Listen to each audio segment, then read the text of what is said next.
Hello Vignan గారు. Yes, నిన్న Manoj issue అయిన తర్వాత మనం మాట్లాడుకున్నాం. ఫటాఫటా ఒక వీడియో తీశాడు, చూడండి ఇంటికి వచ్చి ఎలా గొడవ పడుతున్నారో, ఇది వీళ్ళ పరిస్థితి అంటూ ఏదో అయిపోయింది. తర్వాత ఒక FB పోస్ట్ పెట్టాడండి, మీరు చూసారా? ఇది ఇది నాకేం అర్థం కాలేదు. ఇది చెప్తా ఫస్ట్, దీన్ని స్టెప్ బై స్టెప్ మాట్లాడుతున్నాం. Live and let live. మీ బతుకు మీరు బతకండి, నా బతుకు నన్ను బతకనివ్వండి. Love you all with all my heart. మధ్యలో ఒక దండం. అవును, మీకో దండం. నేను మీ దగ్గర ఏం ఆశించాల, నాకు అవసరమూ లేదు. నా బతికేది నేను బతికేస్తాను. నన్ను ఇక్కడ పెట్టి చూసుకునే వాళ్ళు నాకు ఉన్నారు. అనవసరంగా వద్దు. నేను మీ దగ్గర ఏం అడగట్లా, మిమ్మల్ని ఏం అనట్లా, ఏం వద్దు. అనవసరంగా నా లైఫ్లోకి వచ్చి మీరు ఏదో పెత్తనం చెలాయించాల్సిన అవసరమూ లేదు. మీరు బాగుంటే నేను మీ దగ్గరకు వస్తా, లేకపోతే లేదు, అంతే. తప్పితే మీ బతుకు మీరు బతకండి అబ్బా, మా బతుకు మా బతకనివ్వండి. వెళ్దాం మనం వన్ బై వన్ వెళ్దాం. నెక్స్ట్ ఇంకొకటి, negativity is the enemy of creativity అని వద్దాం స్టెప్ బై స్టెప్. దాని తర్వాత లివ్ అండ్ లెట్ లివ్, మీకు దండం. తర్వాత love you all with all my heart. ఇప్పటి వరకు మీరంటే నాకు ఇష్టమే, మనస్ఫూర్తిగా చెప్తున్నా. మీరంటే నాకు హ్యాపీగా ఇష్టమే. కాకపోతే మా బతుకులు మమ్మల్ని బతుకులు, మీ బతుకులు మీరు బతుకులు. అయితే ఇప్పుడు ఒక ఇంట్లో గొడవ జరుగుతుంటుంటే ఎవరో ఒక విజ్ఞానం లేకపోతే ఎవరో ఒక స్వర్ణాయో వెళ్ళి తలుపు తీసో విండో తీసో ఇలా చూసి వీడియో తీసి చూసారా ఏం జరుగుతుందో అని ఎవరు పెట్టలేదుగా. పెట్టలా, వీళ్ళేగా పెట్టుకున్నారు. మనోజే తీసి అగ్రెసివ్గా పెట్టుకున్నారు. మరి మళ్ళీ మీరు బతకండి, నన్ను బతకనివ్వండి అంటే దాంట్లో అర్థం ఏంటి? దాని అర్థం ఏంటంటే, మీరు ఇప్పటిదాకా చేసిన గొడవలో నా తప్పేం లేదు, మొత్తం నువ్వే చేసావు అనే దాని మీద నెక్స్ట్ పోస్ట్ ఏమైతే పెట్టాడో, ఇప్పుడు I would rather die fighting for what is right, ఇది కరెక్ట్, ఇదే నిజం అని అనిపిస్తే దానికోసం నేను చావడానికైనా సిద్ధమే, ఫైట్ చేస్తా. Next, then live passively embrace all that what is wrong. Yeah, అదే పెట్టాడు. నేను ఉంటా రాదర్. అంటే పాసివ్గా అట్లా వెళ్ళిపోయి చూసి చూడనట్టు, అంటున్నట్టు, పట్టినట్టు ఉండే మనిషిని కాదు నేనేమి. ఇది కాదు, తప్పు అనిపిస్తే నేను తప్పనే చెప్తా, కరెక్ట్ అనిపిస్తే కరెక్ట్ అనే చెప్తా. నేను దానికోసం ఫైట్ చేస్తా, అంతే తప్ప కూర్చోను.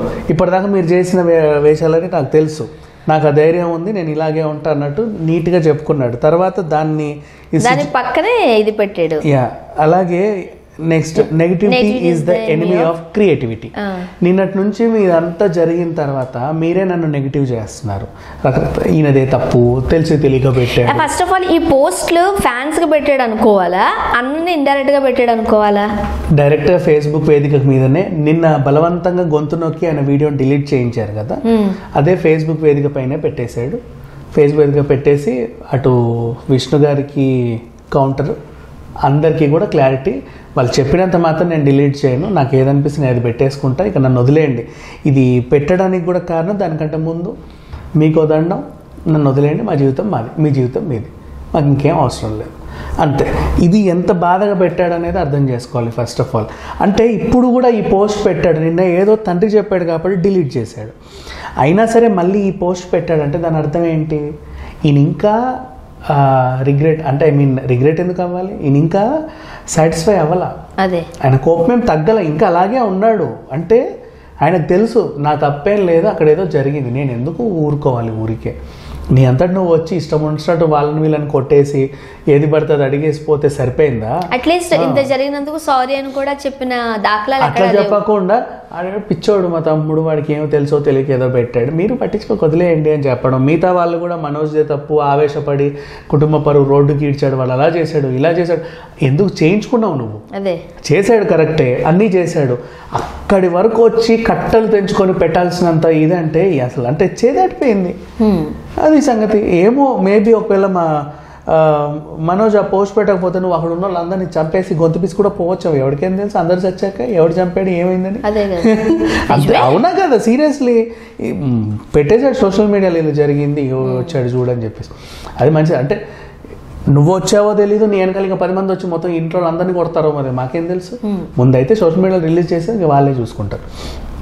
ఈయనకంటే వాళ్ళ తరఫున ఇతని కోసం మాట్లాడడానికి ఇంకెవరు లేరు అని అనిపించేసి జనానికి ఓపెన్ అయిపోయాడు.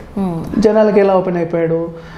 ఇక మీరే చూసుకోండి, నాకు అంటూ వీళ్ళు ఎవరు లేరు, వీళ్ళు కూడా నేను వీళ్ళతో వేరు, వాళ్ళే, నేనే, నాకు ఉంది మీరే అన్నట్లుగా సోషల్ మీడియాలో పోస్టులు పెట్టుకున్నాడు. అలాగే వాళ్ళని కూడా అన్నాడు, అమ్మా బాపు మీ బతుకులేవో మీ బతకండి, నా బతుకులు నన్ను బతకనివ్వండి, మా జోలికి మీరు రాకండి దయచేసి ప్లీజ్, నాకు మీ దగ్గర ఏం అవసరం లేదు, ఉంచుకోండి మీరే అన్నీ. At the same time Manoj కూడా ఏమి ఇట్లా ఆశపడే మనిషి కాదు. అండ్ మౌనిక కూడా ఏమి ఊరికే రాలేదు, ఒక చీర కట్టుకొని ఒక మూట పట్టుకొని రాలా. She had a lot of wealth, తను చూసుకుంటుంది, ఇంత బాగా చూసుకుంటుంది. ఇప్పుడు నా కోసం నాకు పెళ్ళయింది, బాగుండడం తెలిసినా సరే నీ ఇమేజ్ని పక్కన పెట్టి నువ్వు నన్ను చూసుకున్నప్పుడు నీకు ఈరోజు నీ ఫ్యామిలీలో ఇంత ప్రాబ్లం వచ్చింది, మేబీ నా వల్ల అయి ఉండొచ్చేమో, అయినా సరే నువ్వు నా వైపే నిలబడ్డప్పుడు నిన్ను మేము ఎలా చూసుకుంటాం? రాయలసీమ నెత్తిన పెట్టుకుంటుంది. ఆల్రెడీ పెళ్లి చేసుకున్నప్పుడే ఇంత అయింది. అమ్మాయి కోసము కుటుంబాన్ని ఎదిరించాడు, అంత పెద్ద మోహన్ బాబుని ఎదిరించాడు, అన్నతో కూడా గొడవ పడ్డాడు, అండ్ మా సీమ బిడ్డ కోసం ఇంత చేశాడు అని వాళ్ళకి అనిపిస్తే ఏం చేస్తారు? అంతే కదా, ఆ రేంజ్లో ఉంటుంది సిచ్యువేషన్. సో ఏదేమైనప్పటికీ మాత్రం వీళ్ళ వ్యవహారము చూసుకుంటే ఇప్పటి వరకు మనోజ్ మాత్రమే విష్ణు మాత్రమే అగ్రెసివ్గా ఉన్నాడని తెలుస్తుంది. మనోజ్ విషయంలో మాత్రం తను ఇంకా కోపంగానే ఉన్నాడు, తను ఇంకా మేబీ కోపంగా ఉన్నాడు అనడం కన్నా యాక్చువల్గా అక్కడి వరకు విష్ణు వెళ్ళారు కాబట్టి ఆ గొడవ జరిగింది కాబట్టే తన సోషల్ మీడియా వేదికగా పంచుకున్నారు. అంటే తనలో ఉన్న ఒక కోపాన్ని వీళ్ళే రెచ్చగొడుతున్నారని కూడా అనుకోవచ్చు, రైట్? అలా కూడా అనుకోవచ్చు, తనలో ఉన్న కోపాన్ని రెచ్చగొడుతున్నారు అంటే సి ఫర్ ఎగ్జాంపుల్ మళ్ళీ ఇప్పుడు ఇది ఆయన కౌంటర్ వేస్తే విష్ణు ఊరుకునే మనిషి కాదు, ఇమీడియట్గా మళ్ళీ ఇంకో కౌంటర్ వేస్తాడు. అంటే ఏదో రకంగా అసలు ఓవరాల్గా పెద్ద ఆయన వచ్చే వరకు ఆగకుండా మీకు ఎందుకు ఇంత ఆవేశాలు first of all. And next ఇంకొకటి, మనోజ్కి పెద్ద ఆయనతో సెటిల్మెంట్ చేసుకోవడం కూడా ఇష్టం లేదని తెలిసిపోతుంది. లేదు, ఆయనకు రావాల్సిన అవసరం కూడా ఇప్పుడు ఏదైనా ఏం చెప్తాడు, కలిసి ఉండండి బాగుండండి. ఏది మొన్న మా ఎలక్షన్ టైంలో అప్పుడు బాగా కొట్లాడుకున్నారు కదా, ఆ తర్వాత మళ్ళీ వాళ్ళందరూ వచ్చినప్పుడు పెద్ద ఆయన దగ్గర ఉండి హగ్ ఈచ్ అదర్ అని చెప్పాడు. అట్లా విష్ణు అండ్ శ్రీకాంత్ గారు హగ్గులు, అందరూ ఒకరినొకరు హగ్గులు వేసుకున్నారు. అంటే గొడవ జరిగేటప్పుడు మాత్రం బాగానే జరిగింది, తర్వాతనేమో హగ్గులు. సో ఈ రకంగా కూడా ఇంత పెద్ద okay hug each other gets go అనే అవకాశం ఉంటుంది. ఏదేమైనప్పటికీ మాత్రం